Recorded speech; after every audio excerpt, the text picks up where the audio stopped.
tere, äärmised kuulajad!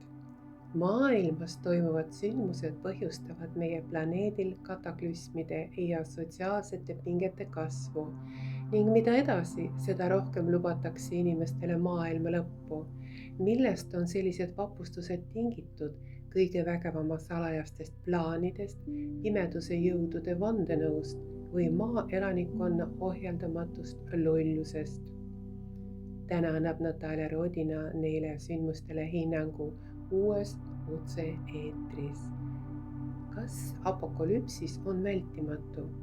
Natalja Rodina on rahvusvaheliselt tuntud Ukraina Tehnoloogiliste Teaduste Akadeemia akadeemik, teadlane, filosoofiateaduste doktor, psühholoog, parapsühholoog, teadvuse anomaalsete võimaluste uurija.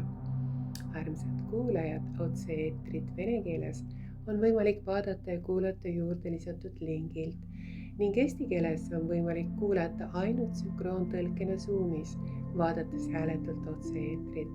Otse-eetri link ja eestikeelne sünkroontõlke link on lisatud kõige algusesse. Meeldivat jälgimist, kuulamist ja kaasamõtlemist. Kohtumiseni Zoomis!